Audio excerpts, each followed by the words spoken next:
never be divided. Demanding more pay for the workers behind the counters. The San Diego march to raise up fast food employees. You do this every day. You don't have to be intimidated. And I think when it comes to your children, there's no better expert than you as a parent. Her to me. Doing the homework on transitional kindergarten. One parent's journey to find the classes her little boy needs to succeed. I'm Andrew Bowen outside City Hall, where the nominee for the next chief of police of San Diego will soon get his first public hearing. KPBS Evening Edition starts now.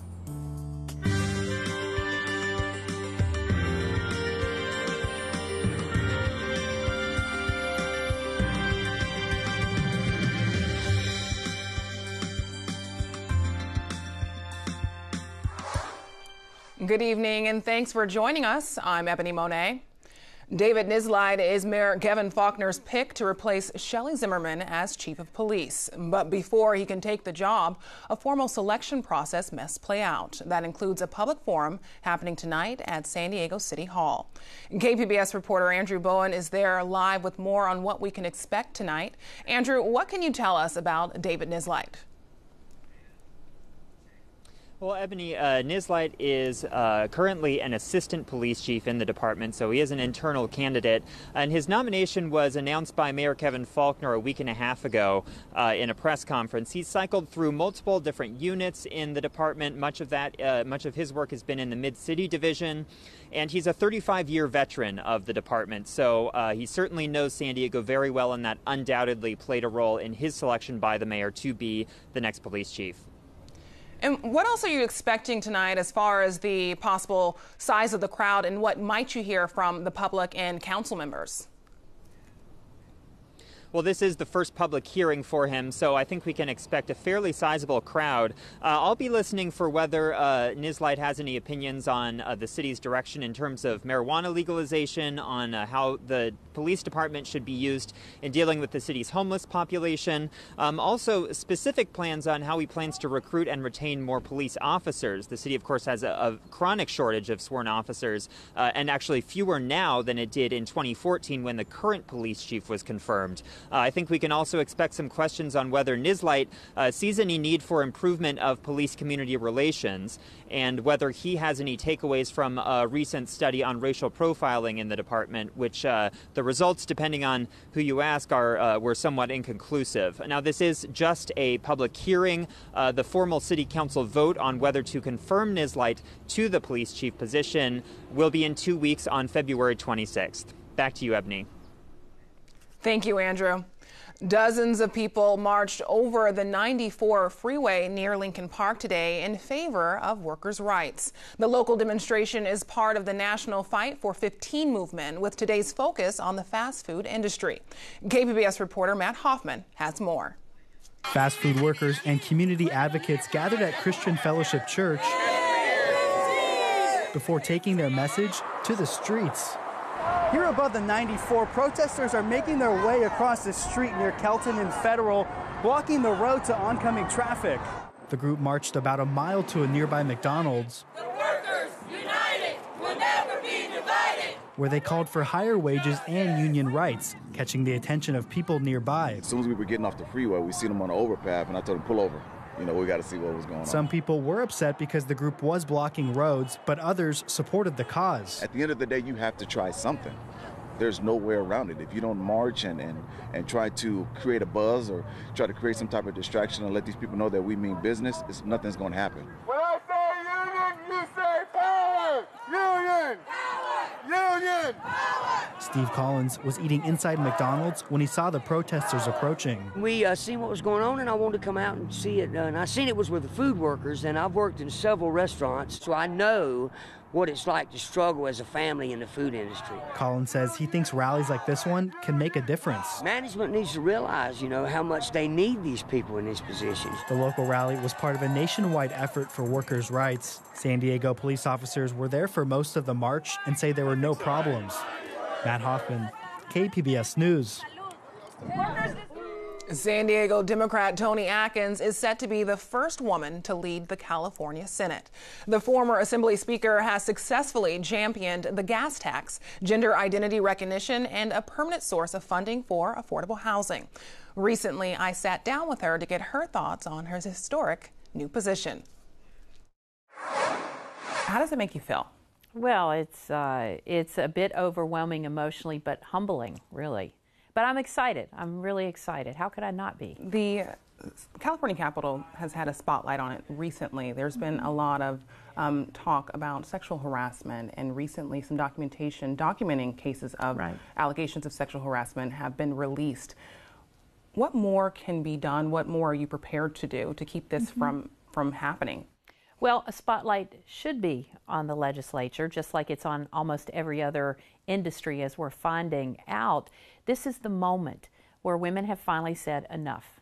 You know, we weren't able to have that moment when Anita Hill came forward. So I want to say it took a lot of courage for women to come forward, whether it was in the media, the movies, the legislature. And we need to take this opportunity to fix it. And that's going to take, I think, real change takes time.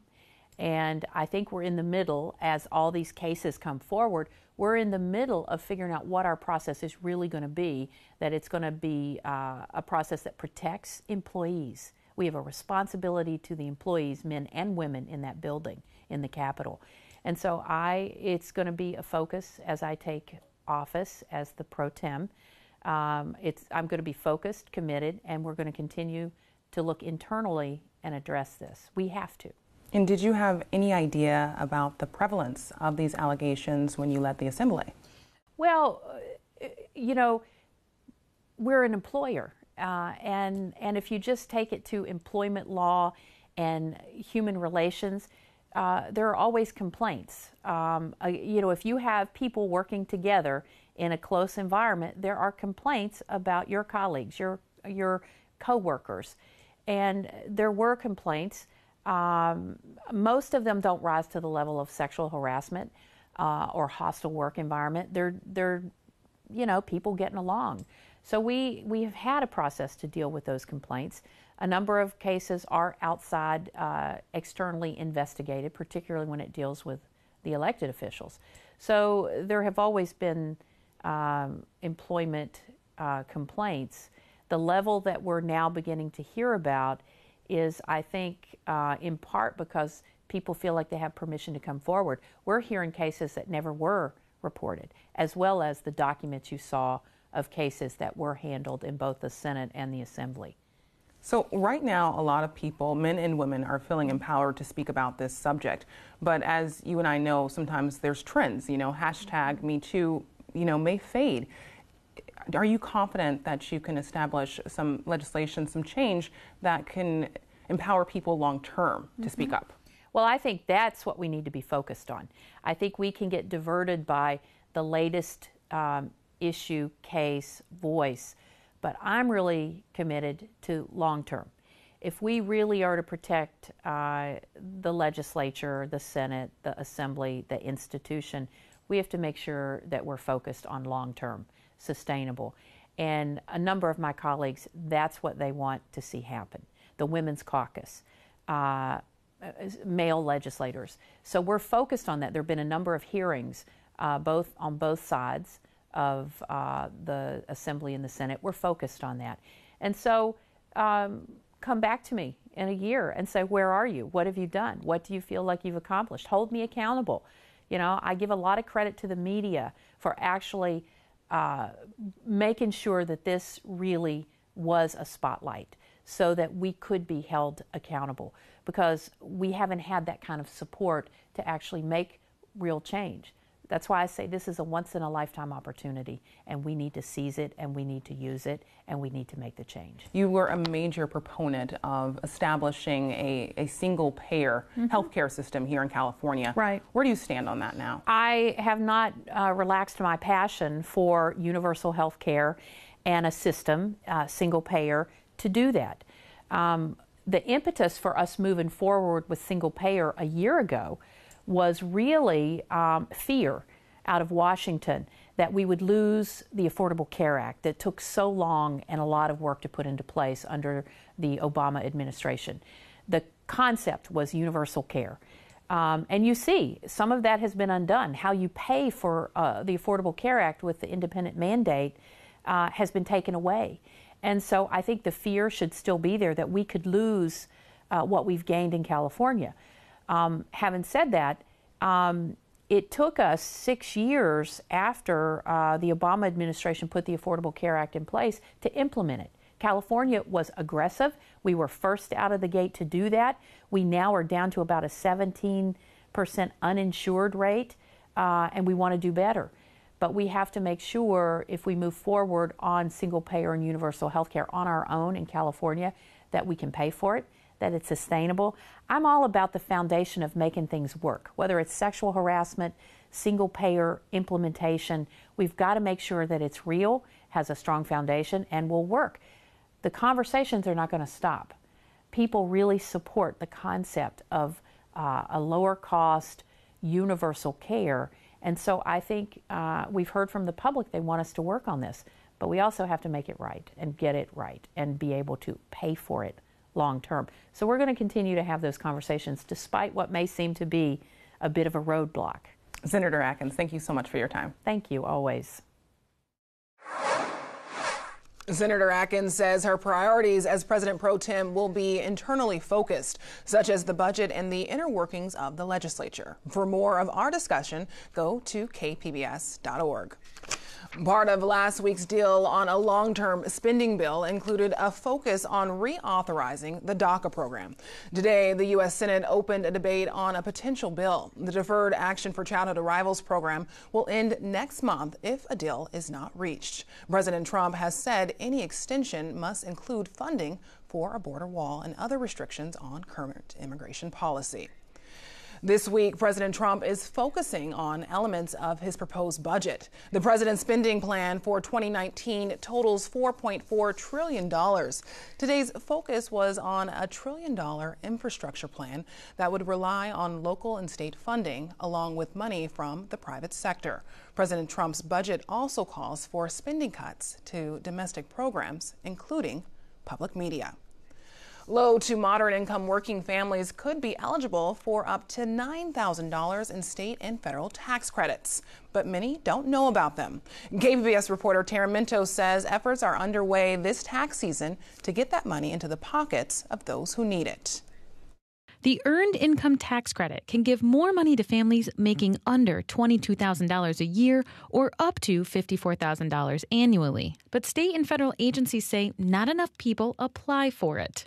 That's where Free Tax Prep San Diego comes in. The San Diego Housing Commission is teaming up with local groups to raise awareness about the tax credit and expand free preparation services across the county. Housing Commission Board Chairman Frank Ertazan says the effort will benefit the thousands of San Diegans living on rental assistance or in affordable housing. It helps us to be able to help the people that we serve to get their taxes done, to be able to take advantage of these tax credits, to be able to reinvest back into the local community. The effort is supported by a $250,000 grant from City Community Development. Global Director Bob Anibale says a bigger refund for poorer residents can mean a boost for the economy. Our goal is not an immediate one to us, but it is the opportunity to put more cash into the economy and into the households of working families. We think that has enough merit to warrant it. Those interested can go to myfreetaxes.org to see if they qualify for the tax credits and free filing assistance. Taryn Mento, KPBS News.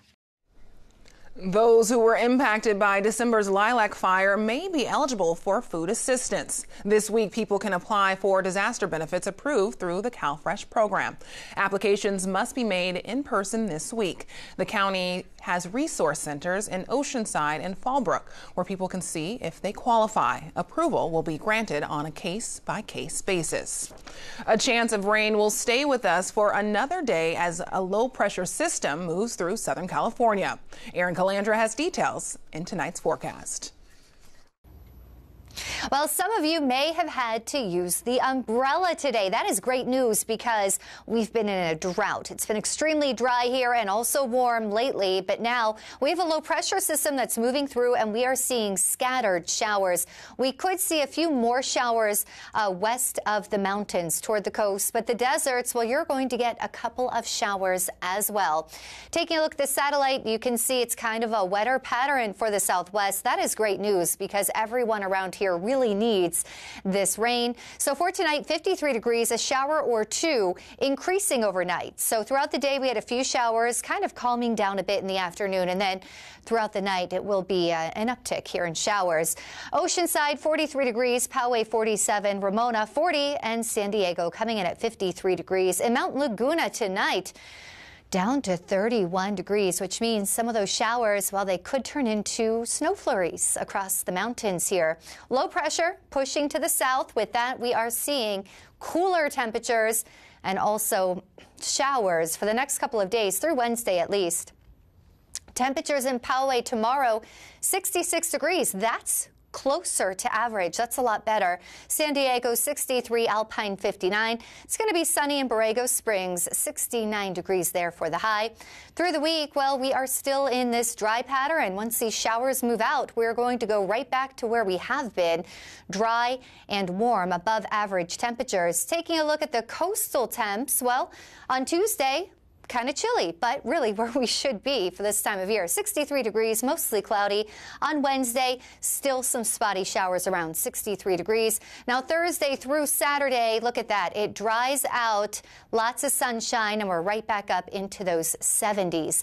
Inland, a wet pattern through Wednesday with a couple of spotty showers in the 60s, and then drying out, going up to 80 degrees by Saturday. So very warm conditions again. In the mountains, could see some snow showers through Thursday, mainly overnight, and then in the deserts, it should stay relatively dry. Could see a very light, spotty shower. For KPBS News, I'm Erin Calandra. Ebony, back to you. New data from the County Office of Education shows a record high number of homeless students in San Diego County schools. But those numbers may not tell the complete story. Here's iNews Source reporter Megan Wood with more. The federal government requires school districts to report annually how many of their students are homeless. They use the information to decide how to spend millions of dollars. In San Diego County, schools reported more than 23,800 students as homeless last year. That's nearly a 5% increase over the previous year. The new numbers show San Ysidro School District again has the highest percentage, with more than a third of its students homeless. But because the way districts count varies, Susie Terry with the County Office of Education says it's best to look at the numbers as an estimate. It's as accurate as whoever's counting for that district that year. Some districts get better at collecting because maybe the person doing it is now in their second or third year of doing it. Some districts, all of a sudden are somebody starting from scratch because the person who used to do it retired. Proving Terry's point is the South Bay Union School District. It reported more than 1,600 homeless students in 2017. But this year, the district says it only has 315. That's because the district no longer counts as homeless all students living with another family. Now, they get the homeless designation only if they are doubled up because of economic hardship. Technically, that meets the U.S. Department of Education's definition of homeless, but it also raises some concerns. My fear is that you can miss some families, too. Families need to understand why you're asking if they're having an economic hardship, because most of us won't just naturally say, yeah, I'm struggling financially to anyone, especially their kid's school. To search homeless student data by district, go to data.inewsource.org. For KPBS, I'm iNews Source reporter Megan Wood. iNews Source is an independently funded nonprofit partner of KPBS. Student ID cards may help kids dealing with depression. State lawmakers are trying to prevent teen suicides with a new bill. It would have public, charter, and private schools print a suicide prevention hotline number on the back of ID cards. The measure would apply to colleges as well as junior high and high schools. Supporters include incoming Senate President Pro Tem Toni Atkins of San Diego. Transitional kindergarten is a program offered statewide that allows children born between September and December to receive an extra year of schooling. But some school districts have stopped offering the program. KPBS education reporter Megan Burks brings us one parent's struggle to find out why. He's the one that got me started. Started on a fervent investigation that brought her to me. Catherine Fitzpatrick is gesturing at her serene 17-month-old tinkering with Legos on the kitchen floor. She was mapping out the family's finances for the next few years when she learned Owen would be eligible for transitional kindergarten or TK in a couple of years. If the Fitzpatricks didn't live in Del Mar, that is. So I called our school district and asked about where TK's hosted, and they said they don't have the program anymore. They had gotten rid of it in 2015. Del Mar Union discontinued TK because whereas most districts get help paying for state-mandated programs, it doesn't. Del Mar, along with Encinitas and Rancho Santa Fe, are some of the privileged few districts in California that bring in so much property tax revenue, the state asks them to fend for themselves. The districts say that exempts them from having to offer TK. They could have a point, and we'll get to that, but this isn't a policy story. This is a story about the lengths a parent can go to influence policy. So back to the Fitzpatrick's kitchen. So you sat with the information for a little bit? Yeah, not too long. It was actually, I think, the same day. I just was like, okay, so I Googled transitional kindergarten, and the CDE website popped up with their frequently asked questions page. CDE being the California Department of Education. And on it I found a question along the lines of, do all school districts have to offer it? And it said that they do. And it said, regardless of funding type. So that's kind of how it all started for me. Just looking at that answer versus what the district was telling me. This disconnect between what the Department of Education and district were saying set Fitzpatrick off on a research frenzy. I guess maybe there was a point in my mind where I thought, oh, you just read this information, but you don't bother, connecting with anyone about it. You just kind of take it for what it is, and then you just close the chapter and leave it at that. But for whatever reason, I just wanted to hear an explanation, I guess. She called the CDE. She sent an email to Assemblyman Todd Gloria's office. And I did have to call several times. She called State Senator Toni Atkins' office. I reached out to some law professors at Berkeley and Stanford. And just before speaking at a school board meeting, I spoke with a woman at Parent Voices. Mary Ignatius is an organizer with the statewide nonprofit Parent Voices. It helps parents advocate around childcare issues. She spoke with me via Skype and says Fitzpatrick's story is a good template for any parent. Parents are inherent leaders, right? Like, they're the leaders of their family, and their ability to multitask and, just like getting out of bed and like fighting the day takes just a tremendous amount of leadership. And it's just trying to hold up a mirror to them and say, like, you do this every day. You don't have to be intimidated. And I think when it comes to your children, there's no better expert than you as a parent. In Fitzpatrick's meticulous notes and call logs, that's kind of what rises to the top. The expected experts, the lawmakers and lawyers, tell her the law on which districts must offer TK is so unclear she'd likely need a judge to untangle it. She's going her own route and asking a senator who wants to expand TK to all 4-year-olds to clarify the law with his amendment. We'll continue to follow her process and let you know what happens. In the meantime, we've put together tips and resources for parents who have their own investigations to launch. You can find them on our website, kpbs.org. Megan Burks, KPBS News. I'm Judy Woodruff. Tonight on the NewsHour, what is in President Trump's $4 trillion budget proposal? That's coming up at 7, right after Evening Edition on KPBS. A couple of new additions today at the National Portrait Gallery at the Smithsonian.